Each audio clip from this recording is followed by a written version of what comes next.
Good morning, everyone. Happy New Year to you all. We'll call this meeting to order promptly at 10 o'clock, which is right now. So welcome to our meeting of January the 6th, 2022, the first meeting of the new year. I'll refer to our agenda. I think there's no one excused from today's meeting. Are there any exceptions to that? Anyone leaving early or anything? If not, we need a motion to adopt the minutes of the December 23rd, 2021 meeting, unless there are some changes that need to be made. Are there any? No changes? I have a motion from Councillor R-RUR to approve the minutes of the December 23rd meeting. All in favor of that, please indicate. That is carried. Are there any post-agenda items that need to be added to today's agenda?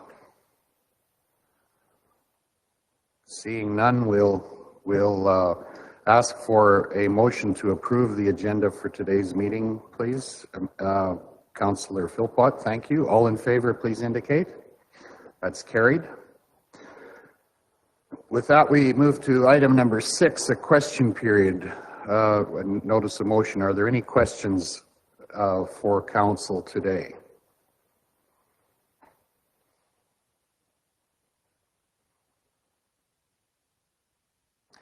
Seeing none, we will carry on. Excuse me. Our public hearings are set to begin later on this morning, and we will begin in about 15 minutes with delegations.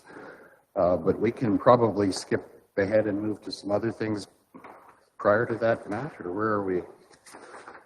Yeah, why don't we go to 11 or get the administrative business going? Okay, let's move to item number 11,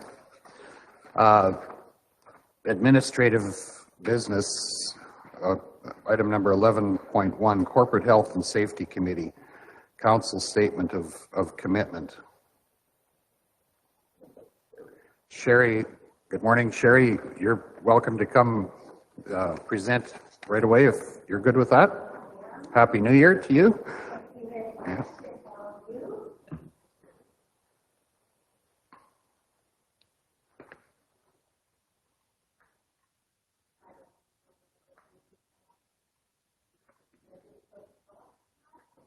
There's a button on the side there for main power, and then the top button.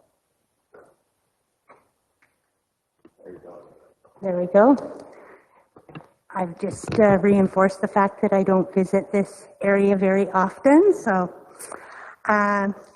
yes, Happy New Year to you all. As you have seen, I do have a request for decision on your agenda. And just prior to that, I'm just going to slip something in to hopefully sway you to sign off on this document I'm presenting today. We have just recently received our newest WCB information, our Partnerships and Injury Reduction 2021 projection report. And there's a whole lot of good news in this document. So I'm thinking I'd like to share it with you, if I may. I wanted to communicate that right now we have a potential PIR refund estimate coming to us in early spring of $17,875. This is hard-earned money and well-deserved. Kudos to our management team and our staff as well, because consistently we have been being below industry average as related to the frequency and severity of injuries that have come from the County of Newell. When our WCB rates are set, it's always based on 3 years of information. And they compare a set of 3 years to the next set of 3 years, and there's always a lag year in there. So I wanted to share with you that our costs between 2018 to 2020, so a 3-year period, the county performed 83.72% lower than everyone else in our industry. So that is huge, huge. Now, one wouldn't think you can get any better than that, but I'm here to tell you, costs for 2019 to 2021, we came in 95.62% lower. So based on that information, we are getting the full possible PIR reduction rate that we can get. So I thought that was real impressive. And with that said, industry rate for this coming year is normally $1.37 per $1,000 of the wages that are paid out to staff, and our rate is going to be 82 cents. So that's huge. We actually get a 40% discount on our premium rate. So that, in addition, is really big savings, and they had to cap us at 80%. You can't get any better than that, and we were better than that. So with that said, kudos to all staff, and now I want to talk you into accepting our request for a decision as related to council providing a new statement of commitment. I won't take up too much of your time. I know this was in your agenda package. So essentially, you were all orientated to the council statement of commitment we've had in the past. I've provided 4 possible options. 1, maybe you would consider adopting the current. Maybe you would like to adopt the current with a small revision. Maybe you would like to do something on your own that's new and original. Or, of course, you could decline writing anything, but I'm hoping you don't choose that. So I have presented the current version with a small revision, thinking maybe you would like to go that way, but I leave that open to you folks to decide on what you would like to do. Thank you for that, and congratulations on the impressive achievement. That's good. Councillor Johnson, please. Good morning. Can you just clarify why you thought the change was necessary? If it's working before, why would you change the wording? Through the reeve to Councillor Johnson, the reason for the change is primarily to put additional focus on the whole social well-being, mental health, that type of thing. It's just the one small clause in there where we tweaked one sentence, and right now there's a heightened awareness around mental health, and that's entirely the reason for it. Legislation makes reference to that now, and we just wanted to include that. Thank you. Any other questions or comments with regard to the presentation? Councillor Neil Johnson, please. Which one do you want us to go with? Through I the need a reeve. recommendation here. Okay. Through the reeve to Councillor Neil Johnson, I would like you to go with the one that has the small revision. Unless, of course, you folks would like to be more creative. We're always looking for updated stuff, so if anybody would like to take on that, I'd love it. Okay, is there direction from council? Thank you. Yeah, I will make that motion, Arnold. Okay, Councillor Johnson moves that we move forward to adopt the current with a minor revision, option number 2. Is that correct? Any further discussion? All in favor of that motion, please indicate. Thank you. That's unanimous, and congratulations again on a successful achievement, and appreciate the work that you do. Thank you. Thank you very much.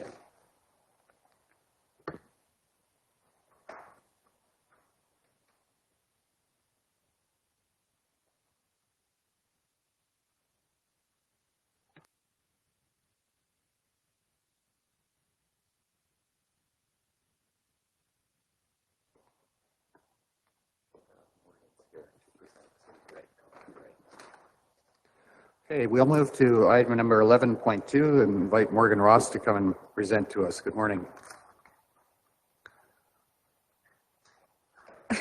Morning. I'm just here to present. So when I'm about to go off on mat leave today. So Morgan, I'm not sure that we've met before, and so maybe council should introduce themselves to you as well. Welcome to our meeting. Thank you for the cue, and I'll ask Neil Johnson to begin. I'm Neil Johnson, Division 10. Good morning, Morgan. Amanda Philpott, Division 8. Hi, Morgan. Ellen Unra, Rosemary Division. Hi, Morgan. Greg Screever, Division 5. Morning, Morgan. Good morning, Arno Dirksen, Gem area. Good morning, Holly Johnson, Scandia Rainier, Bow City. Good morning, Adina Scandrip, Division 2, Tilly area.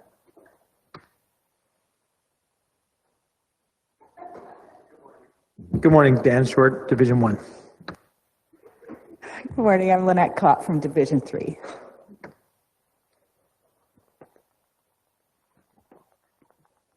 Excellent. Go. awesome. Go ahead. Thank you. Sorry, I get nervous, sweaty. So one of my tasks before leaving was to update our brand strategic plan. And when I went to go do that, I noticed a lot of similarities between policy 2019 PAD 061, which is our graphic standards policy, and the brand strategic plan. So to streamline things, we just thought it would make more sense if we put it all into one document, which we've just updated the wording to be the corporate identity and branding strategy. And any information that was in the brand strategic plan that wasn't in the policy was moved forward into there, and any revisions for what we currently do were made to the policy. So the RFD is just to adopt the policy with the change.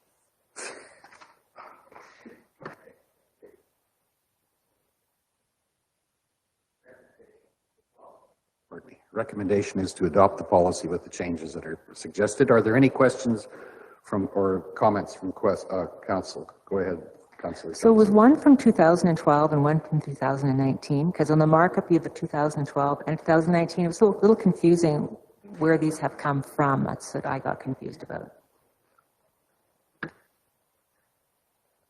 So there was like 2019 PAD 061 there was a previous policy in 2012 which was replaced in 2019, and then this one would replace the 2019 one.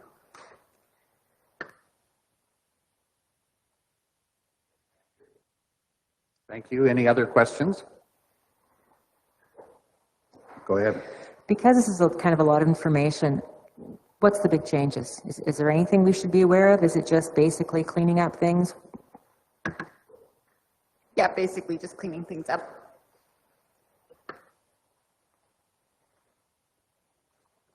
Councillor Christensen, please.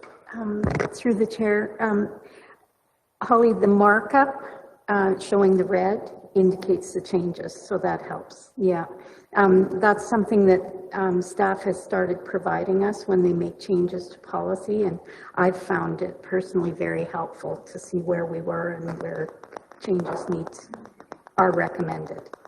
Yeah, the 2012 was still on there, which confused me because generally that wouldn't be there if it's just the current one. So that's why I was going, what am I missing? Okay. Is there direction from council with regard to this recommended motion? Councillor Screever, please. I recommend to go with this, and I'd like to put this motion through. Okay, thank you. Any other questions? Seeing none, all in favor of the motion to approve, please indicate. That's carried. Thank you. Thank you, Morgan. Appreciate your presentation this morning.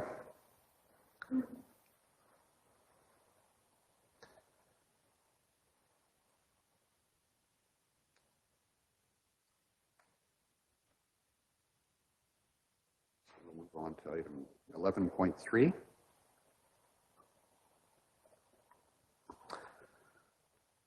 Go ahead, Lane. Good morning, Council. So this particular item is a follow-up on measures that were taken last year. The previous council had requested that we go through a fairly extensive process to provide public information and education to the public about services, a wide range of services that the county is involved with. I guess we're wondering if the current council has an interest in moving forward with a similar initiative during the period covered by your term of office. It was a significant undertaking. There was certainly a number of costs that were incurred in order to do that. Normally, when we go through the process of matters that relate to disclosing information to the public, the fallback position is always that we use the normal media that is available to us to provide the necessary advertisements and get information out to the public. And this was certainly well above and beyond the minimum requirements that have been adhered to in the past. I guess we're wondering if council does have an interest in stepping up the level of engagement with the community through various media forms that are available. And if so, we would certainly want your direction to be provided in that regard. Morgan took a fairly significant role in that process. As she's indicated, she's going to be going on a mat leave, but we would still be in a position to move ahead with a continuation of that public information campaign if that's the direction the council wants us to pursue. So really we're here to discuss with council what your wishes might be and respond to any questions that you might have in regards to this particular matter. Thank you, Lane, and I will invite questions. Go ahead, Councillor Johnson. I think the costs or the projected costs or historical costs with the consideration for future anticipation of costs are outlined in the presentation as well, which I appreciate. Go ahead, please. I was curious about the online effort, what the cost, if you calculate the cost of that portion, given it's a rating employee, how much time that took that was extra, give you an idea of the cost on that. So the costs that I referenced were the for paid advertising. In addition to those costs, the time that was taken by staff, we estimate it would have been $20,000 or so in order to go through that process. Of course, the social media apps, there's not a significant cost for the use of those, but it's preparing the content that incurs the expense. And we estimate that that's what the cost would have been for the time taken during that period. Do we have any way to measure if the print ads had any success? Did you get any feedback from people enjoying it or any clarification? There's an old saying that advertising works. All forms of advertising works. We're just not sure which one is the most effective. And that probably applies in this situation as well. We use as many forms as we possibly can. Determining what level of interest the public had in the printed advertisements, good question. We haven't had any direct feedback on that. The assumption is that it's one of the effective means and it produces some results for us. Okay, thank you. Go ahead, Neil. Yeah, just give me an example, like what kind of information are you talking about? Was there a need for it, or where did this all come from? Some of the information provided relates to the services that are in place when it comes to So roadside mowing would be one example. We provide that service. People might question why it's being done. The details that we shared outlined the rationale for roadside mowing, as well as how often it's done. That's just general information that was being made available in an effort to help the public understand why that particular service is provided the way it is. And that's just one example. The previous council,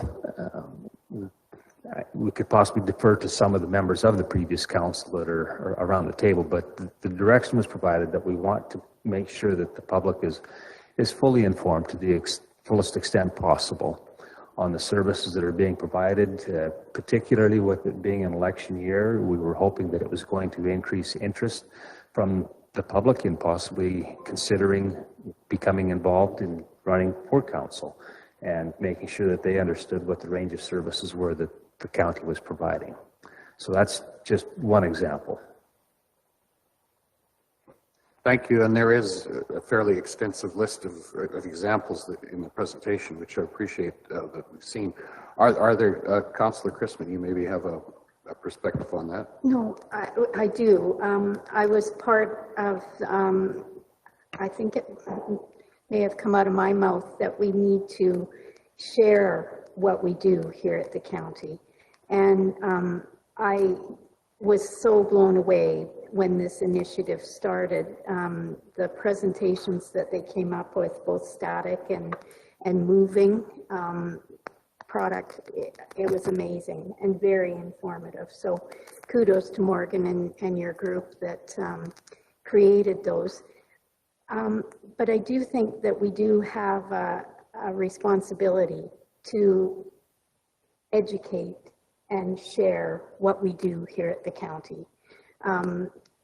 It's really sad when a ratepayer has to come in at the last moment and find out that the service would have been or could have been available. So I'm a big proponent to sharing the information, and I don't think advertising dollars are a waste. I do appreciate the social media. I think it's an add-on for some age groups and demographics, but not for all. So that's my stance on this topic. Okay, thank you. Are there other perspectives and comments? Appreciate that. Go ahead, Councillor Johnson. Do I recall hearing from someone that they didn't know what to put in the paper anymore? They kind of ran out of topics to put in there. Was that something that I heard at one point from someone in staff? I don't recall it necessarily. There was certainly lots of discussion between the senior staff as to what topics we could be focusing on.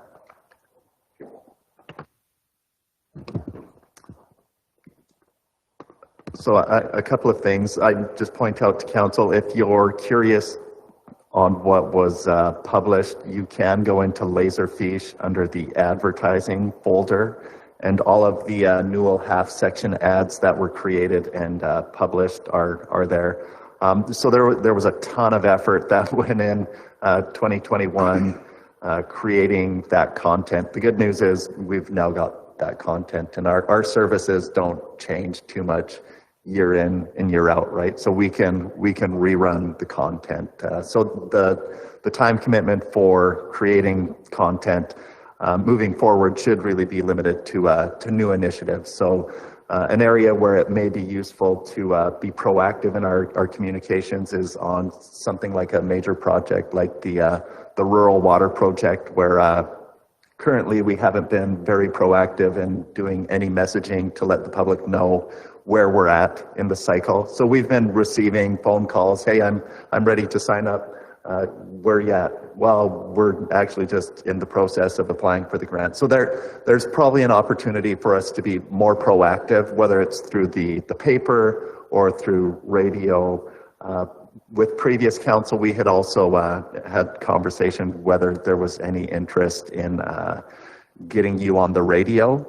I think most of the interest was from council getting staff on the radio. We'll get staff out there. We don't want to be the voice, but there's an opportunity to do a talk of the town similar to what the city does. That takes additional effort as well, right? So it's really all about what's our messaging? Are we consistently educating the public? We have an awesome website with all kinds of content that, I mean, it shouldn't be a mystery what the county does for most of our ratepayers, but there are some underutilized services. You know, our minibus service is underutilized. We could probably promote that.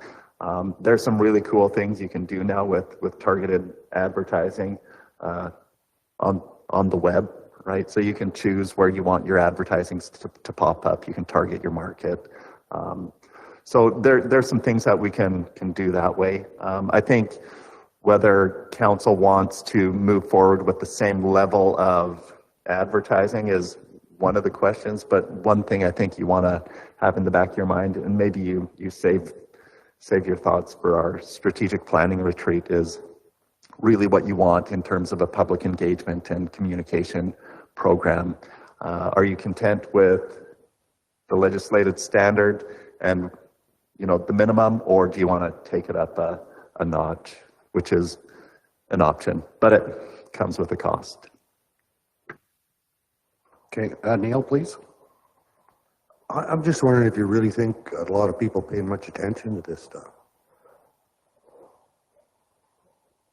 Like before I got on council, I couldn't care less one way or the other. And I think I'm pretty typical of most of my neighbors.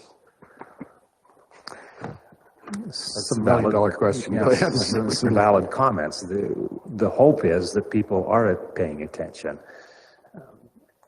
Whether they do or not, good question. We have a responsibility to provide information, make sure that to the fullest extent possible, the public is being informed using whatever means is available to us to do so.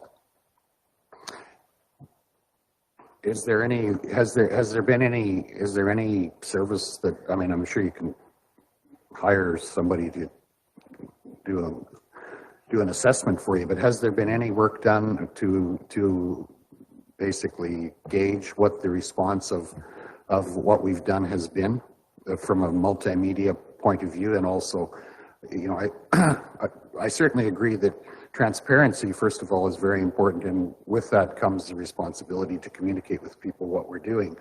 But we want to make sure that you know, some assessment of what's effective and what isn't for probably, I'm going to say, a changing audience at some level, but in many respects, we're talking about ratepayers for the county, so that there's probably a fairly stable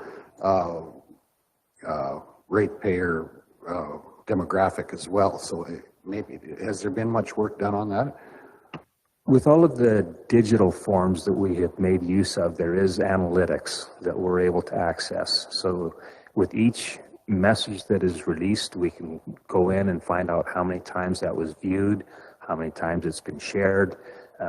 That information is all available. We certainly have been through that as the group that was involved with this initiative and trying to assess which one of those social media apps are the most effective in sharing information. When it comes to the uptake through printed or through radio, we don't have access to that same level of information, but certainly for the social media ones, it's there. Okay, thank you. And I think, Matt, I understood you to say maybe we would, one consideration, and that's in the options too, that we go back to what was standard and that maybe we review some of this as part of our strategic planning exercise later in the spring, because you know, out of that may come some things that we do want to communicate about more specifically, and we certainly have a baseline for that. So to me, that makes some sense, but I'm looking for direction from council at this point. Go ahead, Craig. I'm all for this. I use social media myself in my business, and it is really important use of advertising dollars, because one thing council we may not understand is that the analytics are so particular with these things and how long someone stays on that particular picture or that particular post, whether they scroll right through it, views, even though we did mention how many likes and shares, that's not a true picture of exactly who's looking at this, and because someone doesn't like it doesn't mean they didn't read it.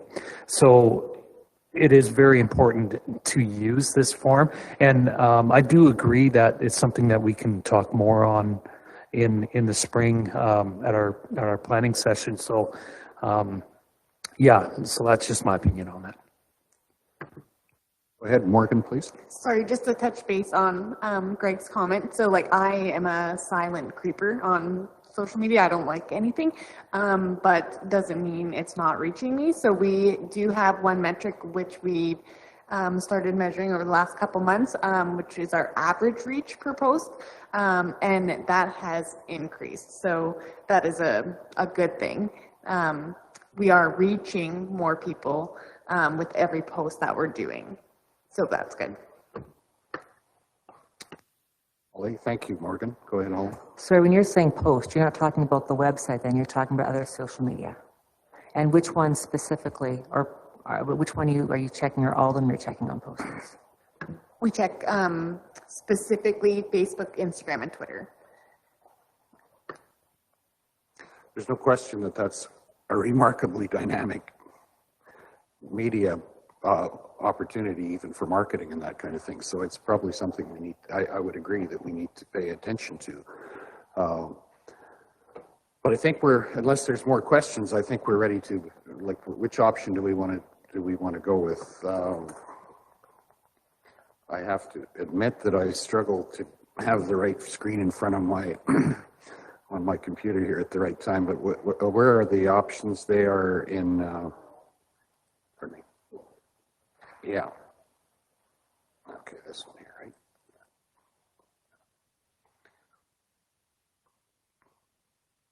Okay, I'm looking for direction from council. There's 3 options suggested. Go ahead, Dan, please. Can we continue on as you are currently until after we have our strategic planning? And then if we decide to increase or decrease after that, we'll bring it back up and make changes? Yeah, there are the 3 options, either to go back to what was happening prior to the current limit public communication efforts, to use option number 1, the use of traditional printed and social media based on historical approaches applied for conveying the need to know the details to the public. Second one is to initiate an ongoing public communication education campaign on a broad range of issues that the county will be involved in the future. Option number 2 is continuing on as currently is the case, right? Option number 1 is to go back to the previous, to drop the added initiative at this point. Is that correct, Lane? That's right. Yeah, what we would be looking at is if it's business as usual prior to this initiative, then what we would be doing is just mandatory advertisements on matters that the public needs to be aware of. Option 2 is one where we would actually go through the full-blown initiative and continue it on. Okay. Holly, please. So that's another 24,000 in spending before we have our strategic planning. Well, it's only quite that much, but that's what we're saying, is spending that much money ongoing. Yes, if there's a decision made to move ahead with it, then there's the cost associated with that as well. And then we have to think about, if Morgan's gone, someone doing the extra work as well, right? Is Morgan's position being filled? Okay, Councillor Christensen, then Councillor Johnson, please, and then Councillor Unruh. Go ahead. I was just thinking that we have the documents now, so the 24,000 includes the creation of the documents, does it not? It does not. Okay. Morgan.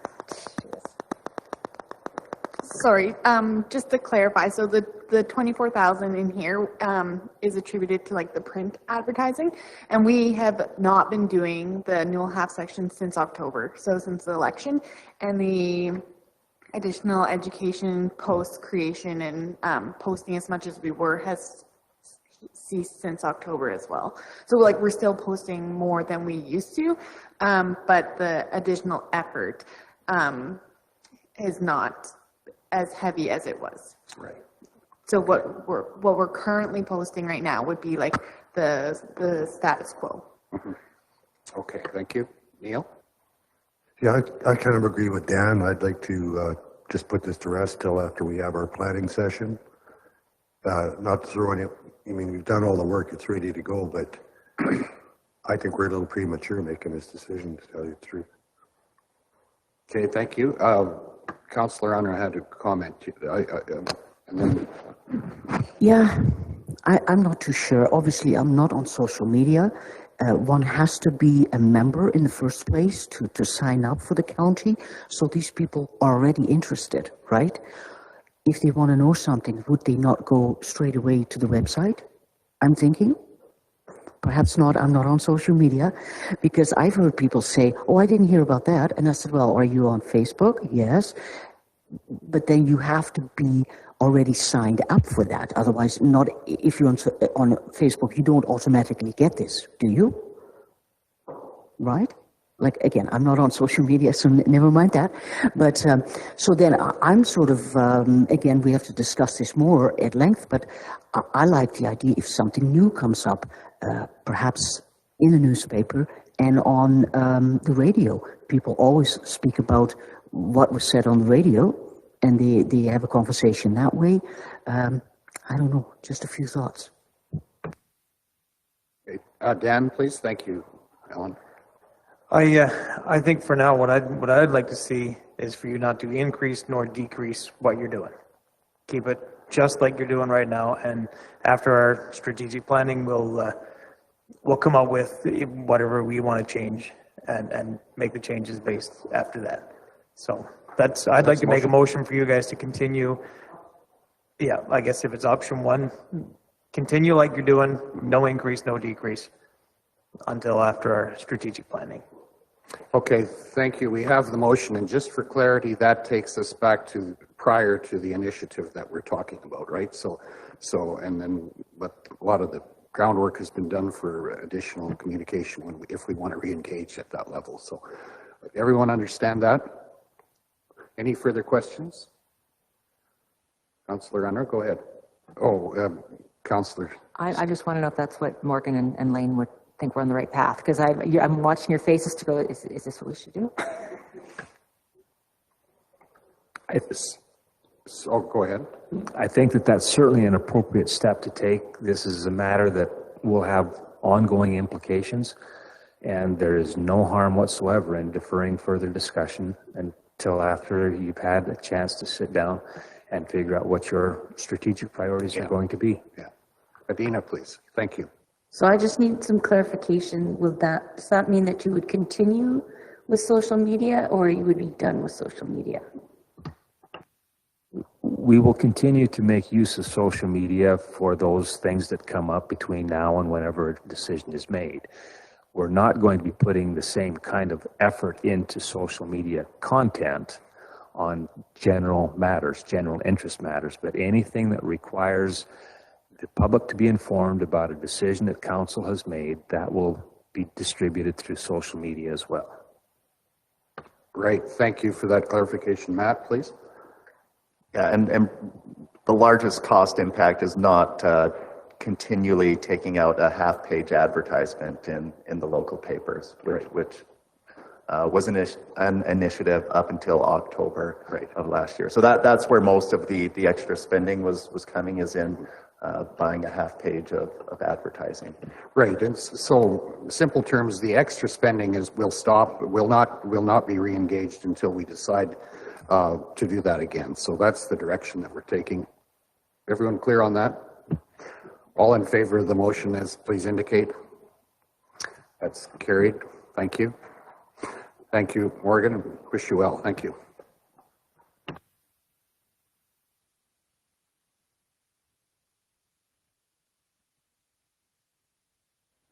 Okay, we're a little past 11:30. We'll go to public hearings at this point, I believe, right? Pardon me. Let's get that.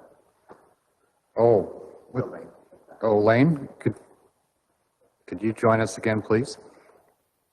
Sorry. Oh, we're looking for 11. Yeah, I'm sorry.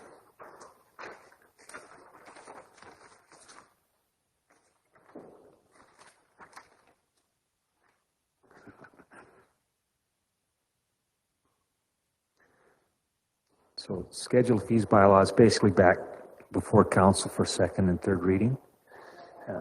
Is that? 11.4, motion letter of support, Project Clear Horizon. Oh, no, yeah. Project Clear Horizon. I'm sorry, I got the time mixed up here. That's fine. So we have received a request to provide a letter of support for a particular initiative that economic development is working on together with an initiative based out of Medicine Hat. It is regional in nature, and certainly feel it would be appropriate for council to endorse the request and provide a letter of support for this particular initiative. Not a whole lot of detail is known at this time other than what information has been included in the agenda package. We have certainly supported regional initiatives of this nature in the past and feel it would be appropriate to do so in this case as well. Okay, thank you for that. Is there direction or questions or direction from council with regard to this? Councillor Christensen, please. My thoughts are, go to questions. Do we not need more information? Would it not be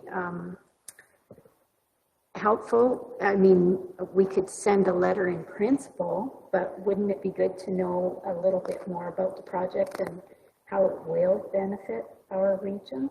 Because I know it's standard practice in grant applications to get neighboring and lots of letters of support. I'm fine with the letter in principle, but we don't have a lot of details here, or any, to say how this will benefit our region or our community. So that's where I'm at with it. If it's just a principle type thing, endorsement, inclusion in the package, I'm fine with that, but otherwise we don't have much details to go on. No, Lane, have you got any further explanation for us? I think basically it's a project that is being applied for federal grant funding. Is that correct? And, that's right. I think given the nature of carbon storage and that sort of thing, it probably has definitely some application to our area. Councillor Johnson, you had a question or comment? Yeah, it says that the objective is for the development of a regional carbon storage solution intended to reduce emissions. How can we not support something like that? Yeah, I think that's so general and it's just a letter. What difference does it make? Okay, thank you. Councillor R-RUR? I do like Lane's suggestion under the discussion, the third paragraph, to that it's beneficial to expand somewhat on the partnership in the letter and how the Brooks region is an extension of the Medicine Hat trading area. I like that idea. Okay, Councillor Johnson, please. Thank you. I agree with Councillor R-RUR. I'm just wondering if there's a way we can benefit from this, in this project. Is there a way we can tie in with it? We don't have any details about this, but is there anything for us in this? Matt, do you have an answer to that? Or I think anything that along these lines that's within proximity to the county is going to benefit you. That there's going to be spin-offs from that, right? Developing that local expertise and having a neighbor in Cypress County, they share information. I think there's only good things that can come out of a project like this. Yeah, I would agree with that. Does someone have a direction for us? I think option one is to provide the letter of support. Greg, please. Yeah, I'd like to make the motion to for option number one. Okay, thank you. Any other questions or comments with regard to that? All in favor of the motion, please indicate. That's carried. Thank you. Then let's go back to the schedule of fees. 8.3.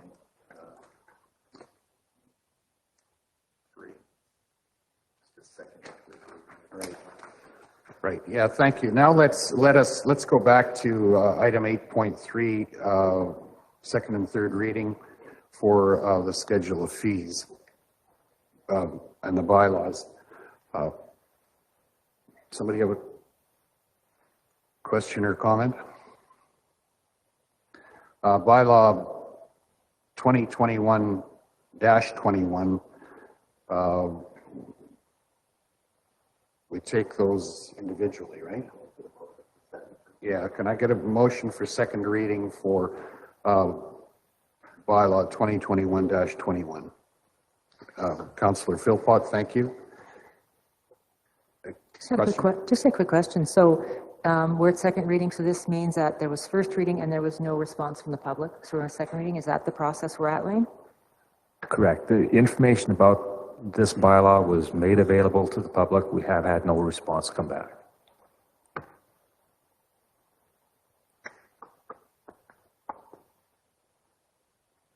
Okay. Question, go ahead. Which one was that again? 8.3.1, correct?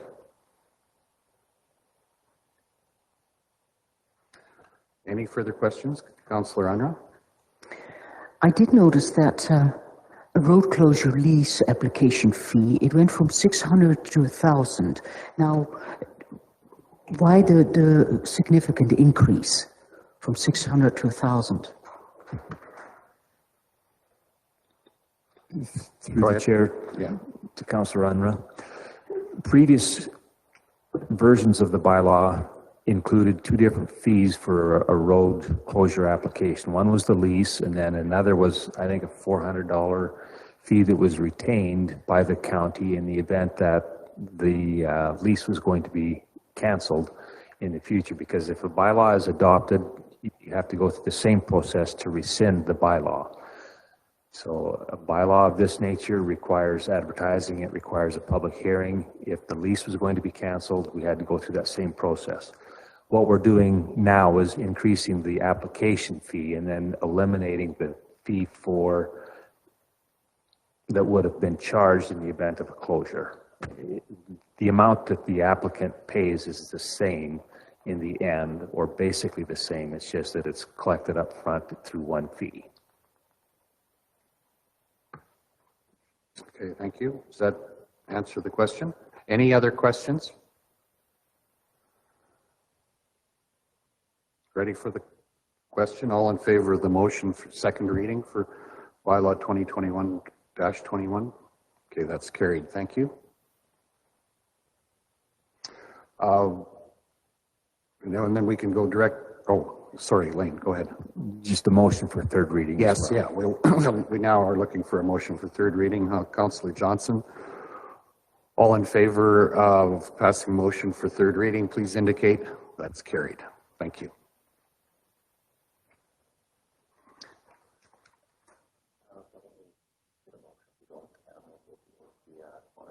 Okay.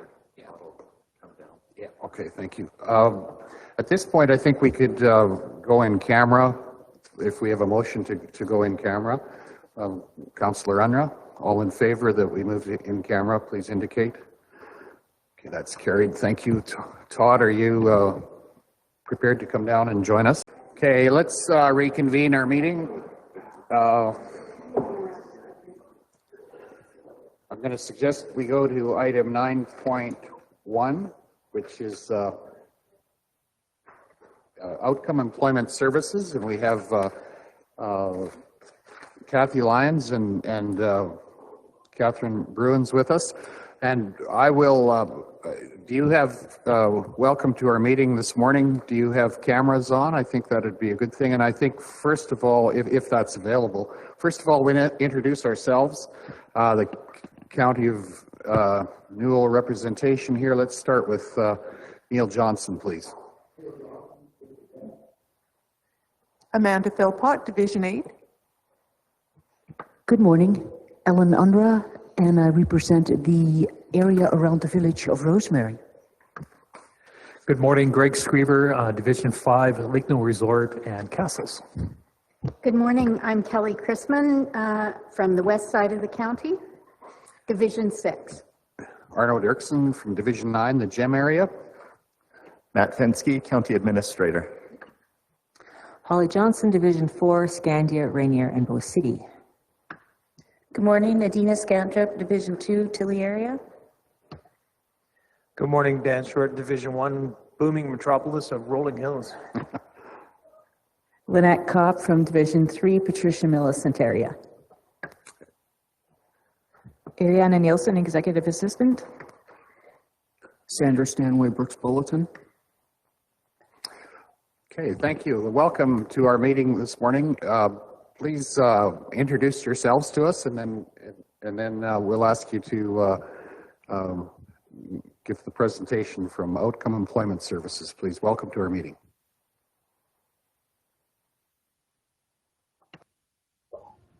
Sorry, I was muted. Just a moment. I think Kathy's actually just stepped away from her computer. Just give me a second here. Oh, there she is. I'm Rowena. Kathy, they just introduced themselves. They're waiting for an introduction. I can't hear anything yet. Yeah, there's, it's a little muffled coming into the room here as well. I don't know if we can improve the sound. That would be important.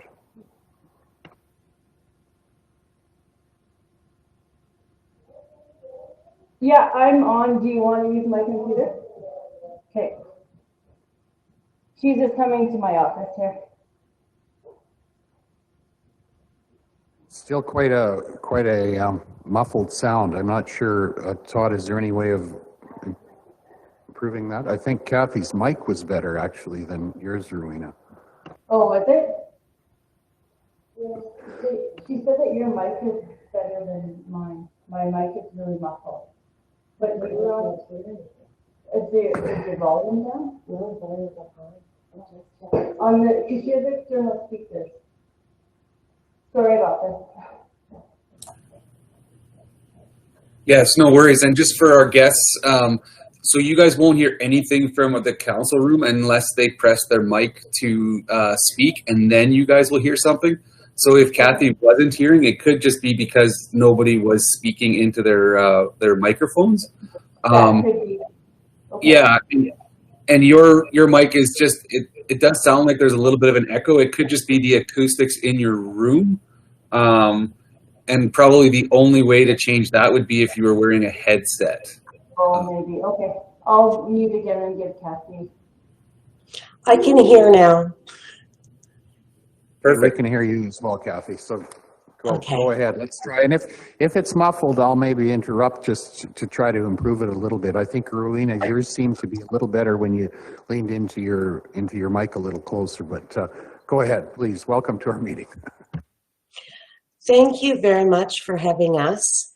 My name's Kathy Bruins, and I'm with Outcome Facilitation.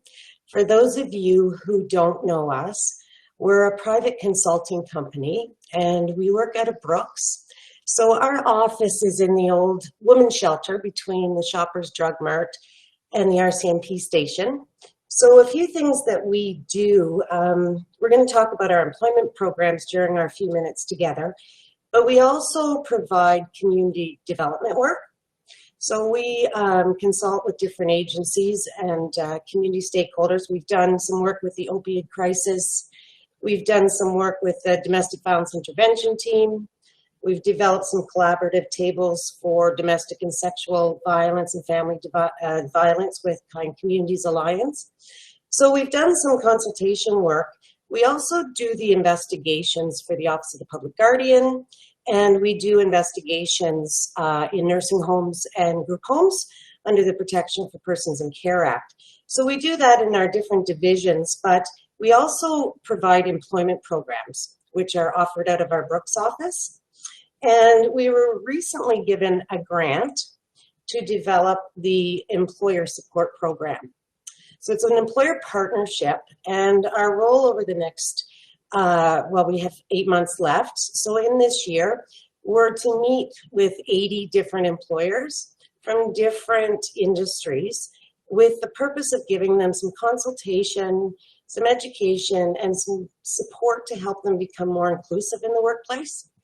As we know, our labor market's up and down, and there's been lots of changes with COVID.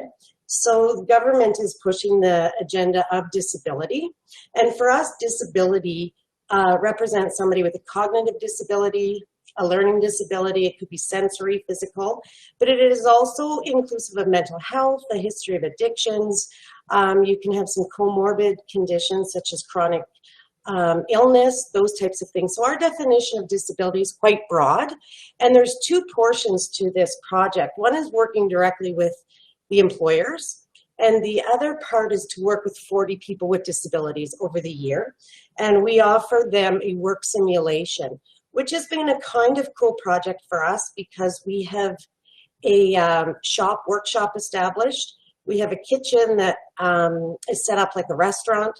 So when clients come in, we have employers who have volunteered their time to become mentors. So they do hands-on training in the areas of construction, mechanics, food services, and customer service. And then our folks go out on work experiences and then transition to employment. But the work with the employer side is what we want to talk about. We wanted to let you folks know that we do have this up and running. If there are employers in the area, or you yourself are an employer, we just wanted the word spread out there. We do have HR expertise, so it's not just talking about disability and hoping an employer will hire somebody. Hiring somebody with a disability needs to be strategic. Employers need to hire the right person for the right job with the right skills. We totally get that. But our message is don't overlook somebody because of a preconceived notion you may have about what a disability is.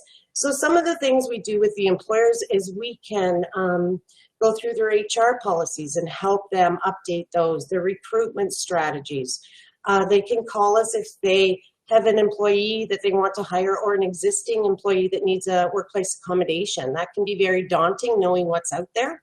So we can help them assess what they may need for an accommodation, help them find the money if funding is an issue. But mostly we want to dispel the myths about hiring somebody with a disability. I mean, we're all one step away from being a person with a disability. Any of us could, and we all know people that have some type of disability. So we're trying to build that inclusion through the consultation and support we supply to employers. And we're reaching out to 80 employers. The rural communities are key to us because, there's not always a lot of services that go out into those more rural communities.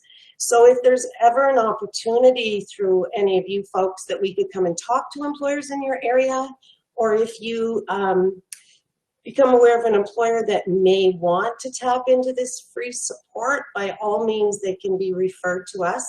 We are also hoping to get more clients come in from those outlying rural areas. If they're not able to come in for our services, we are able to Zoom with them. If they don't have a computer, we have Chromebooks and we can set them up. So we're trying to be as innovative as we can to reach out to those outlying communities to make sure that they're not left out when it comes to these types of services. So the employer partnership is 80 employers. We've hit about 30, and that's Rowena's job. She works directly with the employers, getting the message out, sending packages.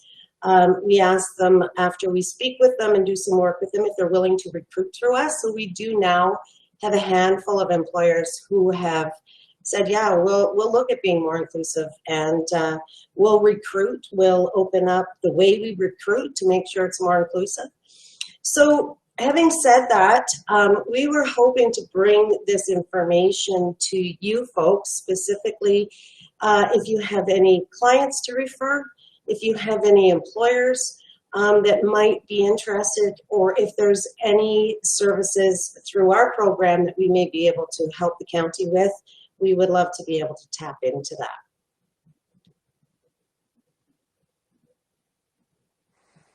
Okay, thank you for that presentation. And at this point, I'll open it up to questions, or is that, you're good with that? Sure. Okay, any questions from anybody on council? Go ahead, Councillor Johnson. Do you have clients you're trying to place at the moment, or it's kind of you have as many clients as placements? Well, historically, we do place our clients. What we've found has been a barrier for people with disabilities is there hasn't been a lot of in-depth career assessments. So we try to match somebody with take any job you can get and be lucky you have it, has typically been the way hiring has happened over the years. And then of course it's not sustainable. So our counselors are vocational rehab specialists, and we spend a fair bit of time up front doing in-depth career assessments with our clients to make sure that when they're ready to look for a job placement, it's very specific and it's very much within their skill sets, and of course within what's in demand in the labor market. So we're always looking to place.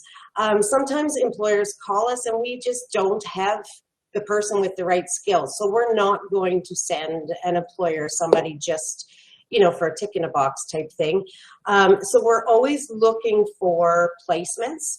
And that's our biggest hope, is that employers will at least call us and we will go through our lists and see if we can make an appropriate match. We're always looking for employers for work experience. When an employer provides us an opportunity for work experience, we have coaches. If a client needs a coach, they can go and get work experience for 2 hours or 40 hours or 3 months, whatever the employer is able to provide us. And it's just a good way, especially for our younger clients that haven't had a lot of work experience. It's a good way for them to go in and try different areas that we've assessed would be appropriate for them. And sometimes the work experience end up simply being, yeah, this is not for me, but that's good. They know. Other times we've had employers do placements and they end up hiring and the people are still there in those positions. Thank you. That sounds like a very valuable service that you provide. Councillor Philpott, please, more questions. Do you provide job coaches with your clients when they go to a job site? Yeah, it depends on the client. Some need it, some do not. Our job is to prepare them to be as independent as possible. So the majority of our clients do not need a job coach. By the time they exit our program, they're ready. However, there are some clients that do need an on-site coach. We definitely provide that. That's no problem. And then once somebody is hired, we can keep their file open for 3 months. So during that time, if they have an issue, if the employer runs into any issues, we're available. But the majority of our coaching during work experiences is with the clients after hours, because, you know, hopefully they're pretty ready and able to do the job before they get there. But having said that, we provide coaches. We also provide job carving. So we've had some employers that have said, you know, can you look at our different positions? And we've done this in the past where we can look at a position or an employer's slew of positions and see, you may have 5 counselors on staff making $30 an hour. And when we analyze their jobs, each of them are spending 4 hours a week photocopying, managing their files, cleaning their offices, doing things like that. So we can go in and say, this is how it's strategic for you guys to save money and create a position. So we can do that as well, along with our job carving. We can do it from both ends, from the client and the employer's perspective. What are your stats? How many individuals have you placed in the last year? We just finished, before this one, we finished a grant that they gave us to develop the work simulation, and we were at 68% employed. We were supposed to be at 30%. We have 68% of our clients. The disability program before, we had 84% of our clients placed.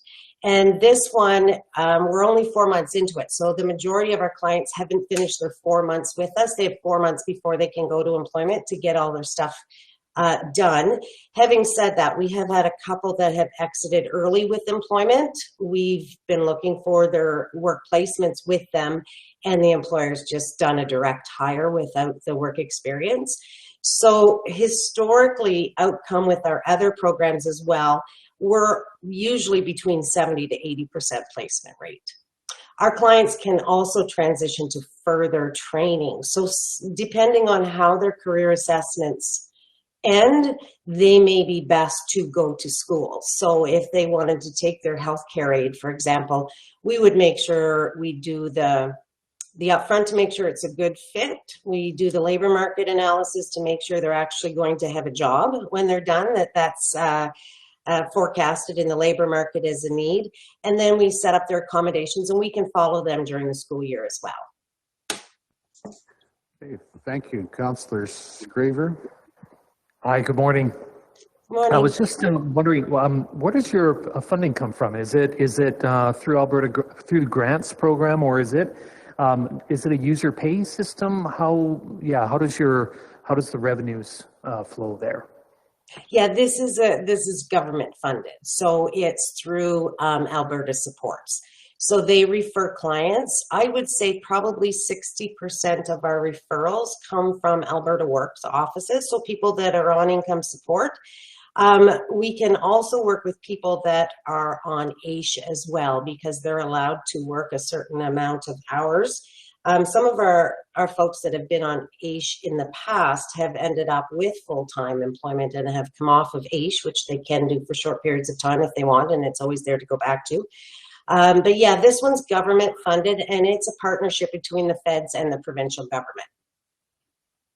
So typically, I think with the funding, if you're on EI, then they can build that out to the feds, and if they're on income support, then it's a provincial. So it's a joint funding, and it's a grant. So it's for a year. This one ends in July, but there is another grant actually out right now that we're applying for to hopefully continue, because the worst thing is you build up momentum and you have clients now know about the service, doctors are referring, mental health, all the service providers, and then all of a sudden the funding stops, right? So we are looking at ongoing funding, but there is no fee for service, and our employers who act as mentors ironically have been people that have come out of our other employment programs. So we did 3 years of domestic violence, women leaving domestic violence. We did the project in Brooks and Medicine Hat.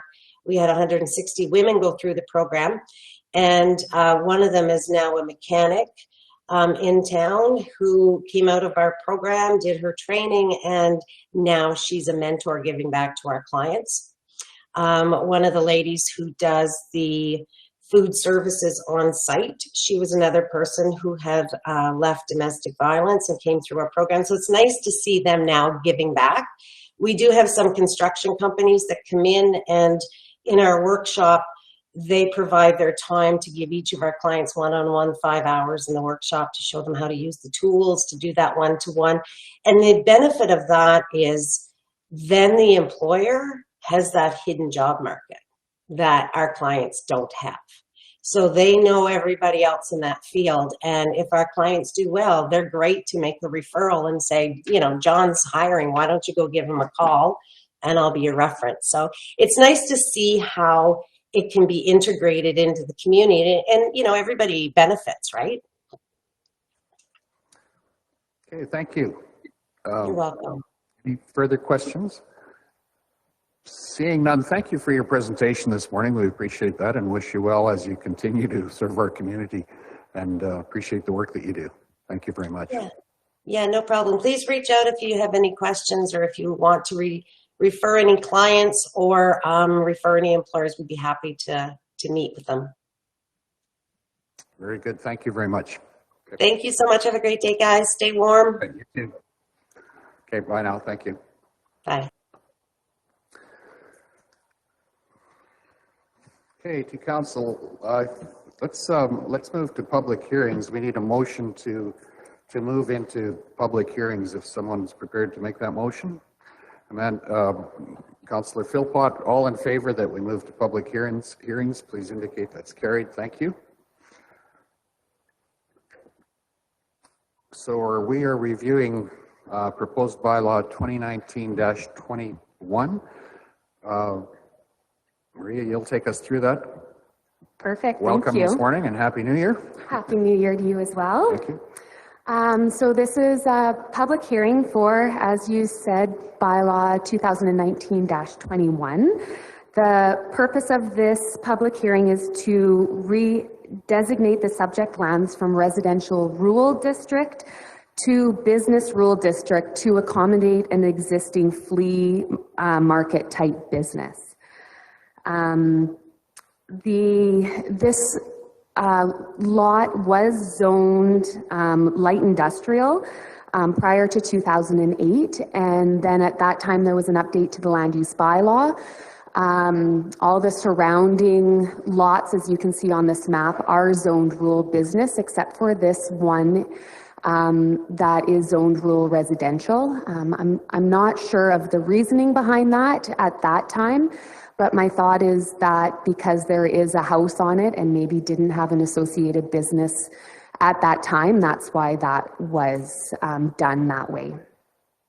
So the applicant is here today to answer any questions. We did send notification to the adjacent landowners and required referral agencies, and we did not receive any response. We did get a call from an adjacent landowner yesterday, and they were given the contacts to join in to the meeting today, and I don't believe that they're present. So, and that's it, if there's any questions. Okay, thank you. Are there any questions from council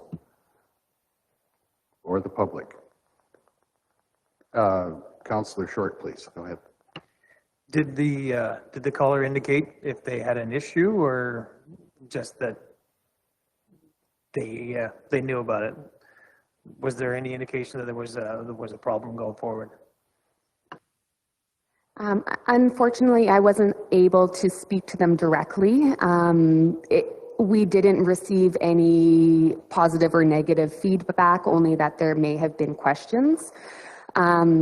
So I think whatever, if council is in favor of this land use amendment, there is also now the development permit process that will need to be undertaken. And at that time, if there are concerns with the business, then conditions can be placed on a development permit at that time to alleviate any potential problems that the adjacent landowners have. But at this time, I haven't heard anything from anybody.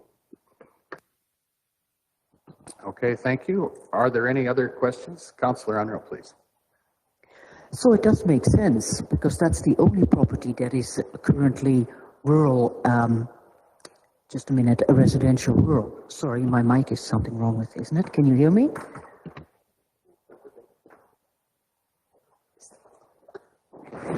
The fuzzy thing fell off. Anyway, so it does make sense to make it business rural. Is there currently businesses in that row that we know of?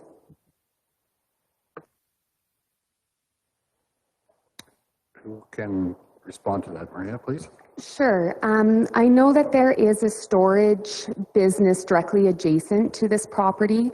I believe there is another trucking type business that is in another one of those properties, but I think the main use is residential, but it's kind of a live-work type subdivision. Thank you. Councillor Christensen? I think I have a question for the owners. They've taken the time to come in, and I'd like to meet them.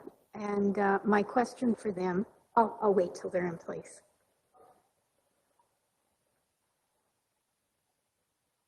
And thank you for coming in.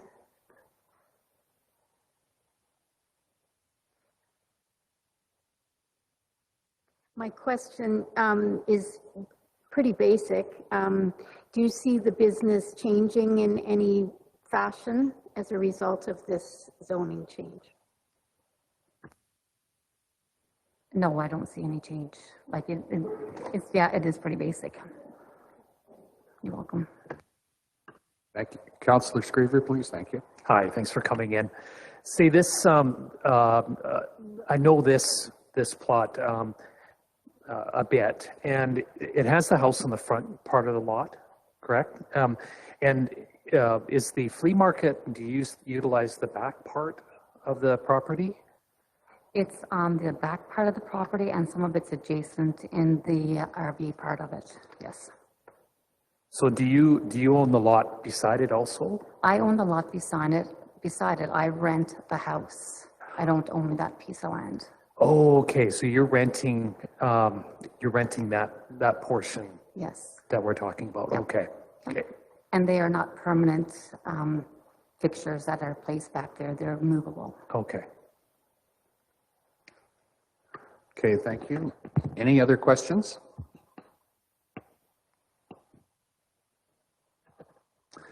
Seeing none, we can proceed. Thank you. Thank you for your attendance here today. With that, we'll move on to the bylaw 2020-21 road closure and lease on the southwest of 1320, 14 west of 4.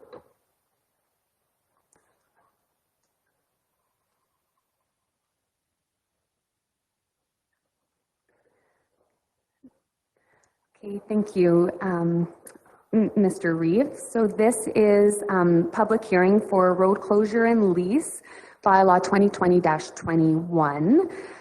The purpose of the application is to close a portion of the road allowance along the westerly boundary of the southwest of 2014 to facilitate the installation of a new pivot irrigation system.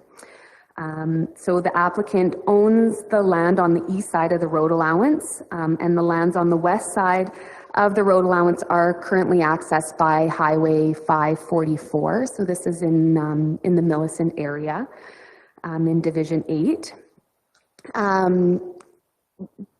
But access to the west side of that road allowance can be maintained or can be used via provisions of the land use or of the lease agreement, pardon me, should access off of Highway 544 no longer be permitted from Alberta Transportation. This was circulated to adjacent landowners and required referrals, and we did not receive any response from adjacent landowners. We did receive a comment from Torxon Energy, who does have a lease on the adjacent lands, and they access through that road allowance, and their access will be maintained through the lease agreement.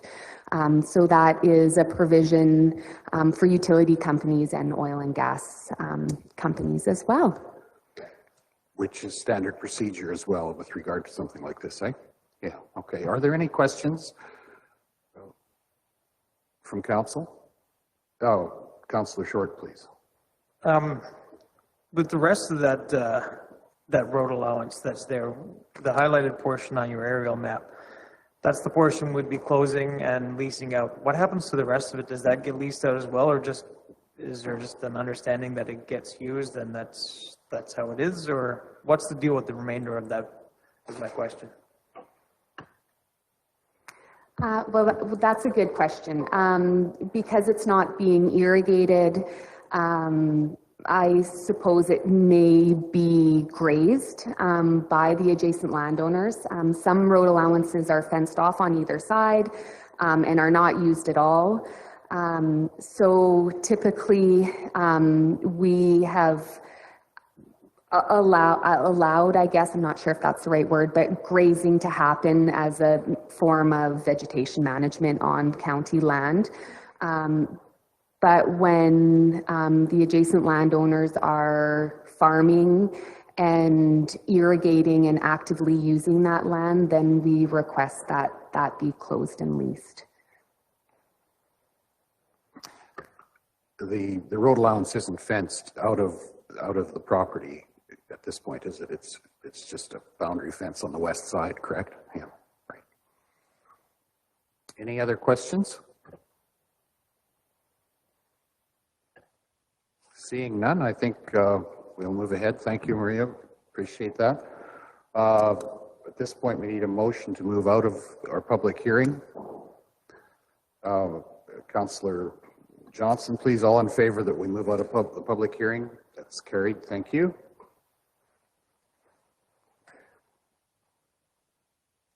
So now let's move to item number 8, bylaw 2019-21.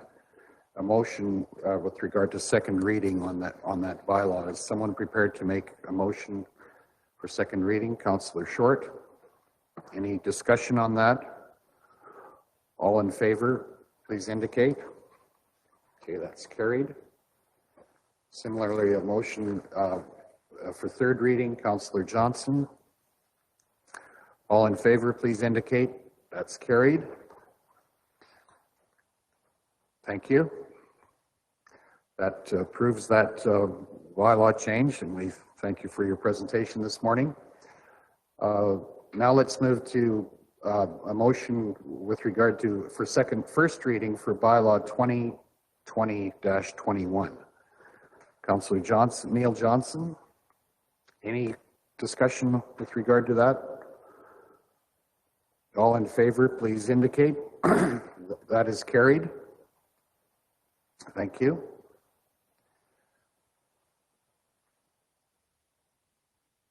And I think that completes this part of our meeting. So thank you very much. Thank you, Maria.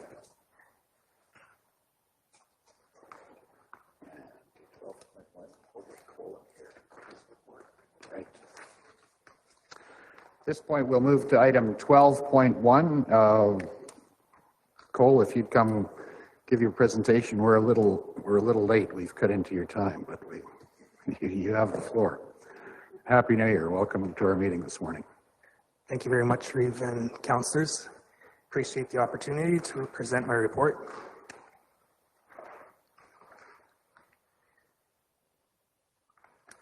I will start off today with an update on the Hamlet distribution and wastewater systems.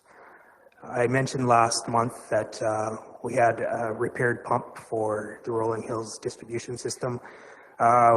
Integrity Pump is who we get out of Tabor to do all our pump maintenance and rebuilds and stuff like that.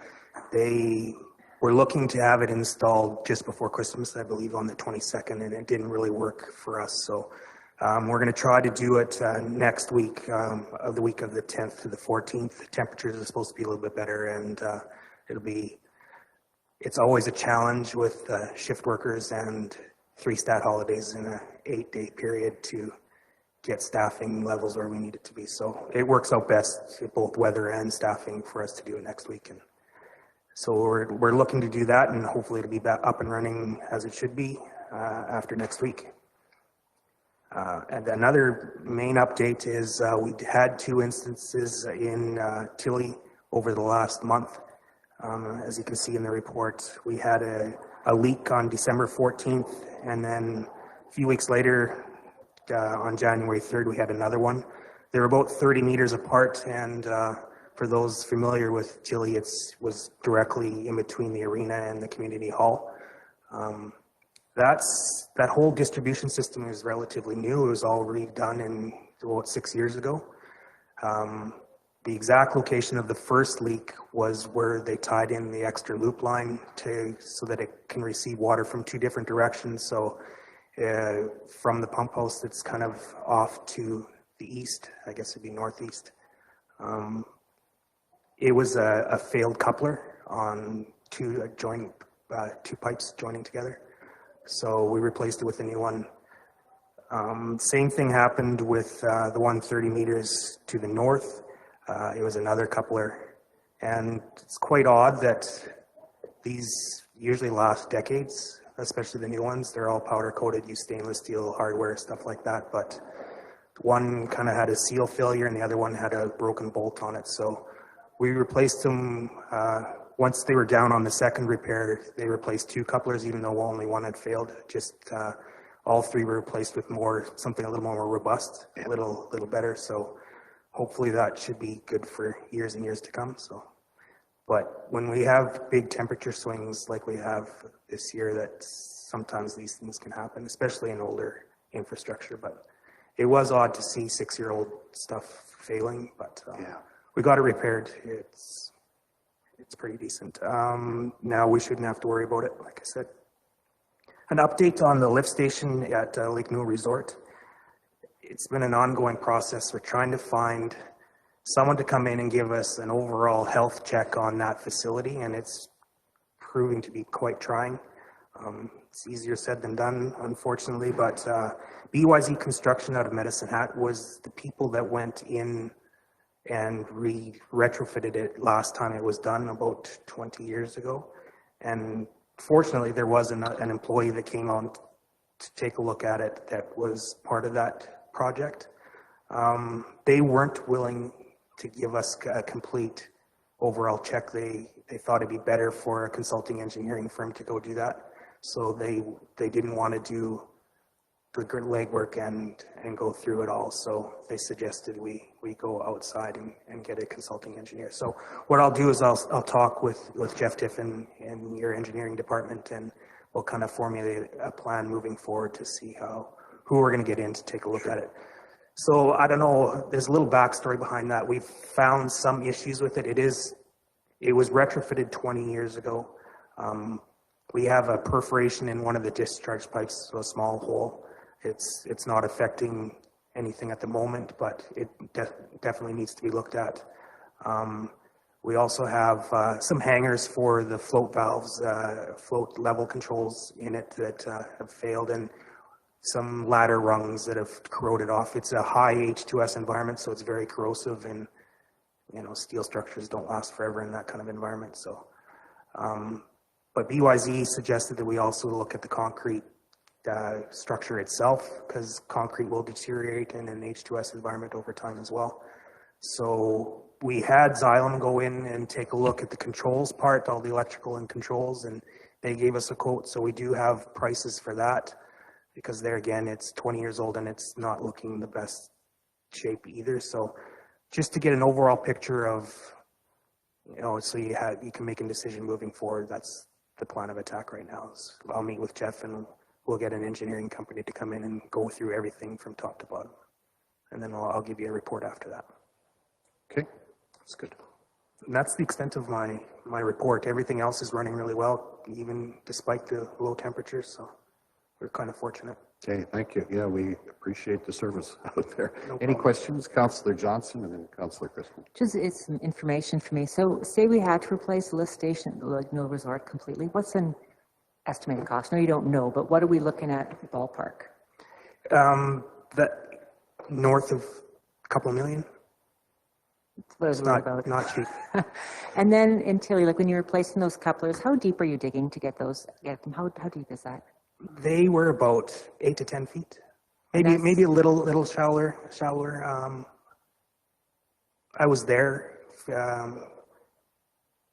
at the first one, and yeah, it's about that 8 to 10 feet. So when this is happening, we're getting the name escapes me out of Brooks to do the digging, right? Brooks Asphalt. Yes. Thank you. It's not really hard, is it? No. Thank you. They are very, very good at what they do. They've got 2 dedicated water and sewer. Okay. And they do a lot of work even outside of the county and like Hannah and the surrounding communities. So they're the best. They do that all day, every day. So they're good at it, what they do. Okay, thank you. Councillor Christensen. My question's at Tilly as well. Is there any warranty on those couplers? I know, no. No, unfortunately. It's a piece of steel. And, yes, and once it's in the ground, it's. And you said between the 2 buildings, so is that underneath a roadway? It is. So if you were to go right out the front doors of the community hall into the middle of the road, that's exactly where the first one was. The second one was to the north-ish, I guess it would be, at the intersection closest to it. There's an isolation valve usually at every corner, and that's where it was leaking, is right on the valve at the intersection. There's a couple attached to the valve. And so would the rumblings at the new school have anything to do with it? Probably not. That would be a block the other direction, like over a block. Oh, it's over a block. I thought the school. It's on the other side of the arena of the school. Okay. And we're on the one on the community hall side. All right. I was just trying to figure out a. Okay. Thank you, Councillor Scraper. For the Lake Newell Resort lift station, is this something that, because of the H2S environment, is it something that would need to probably be done every 20 years, or is there different kind of materials or updated materials that would be used moving forward? For sure. More of a backstory. You've redone several of your Hamlet's wastewater infrastructure over the years. So they're not too old, especially Rolling Hills. It was redone until most recently 6 years ago. It was also redone. So what they can do is make a complete package installation, and Xylem is the one that does that, and then including fiberglass or composite containers and stainless steel infrastructure inside and stuff like that. So it all comes in a complete engineered design package from that company. So you've done that in several locations so far, but Lake Newell Resort was a little different in that it was a retrofit of an existing one 20 years ago. So it was redone for all intents and purposes, all completely, but for whatever reason, we're seeing a little bit of wear and tear on it. So.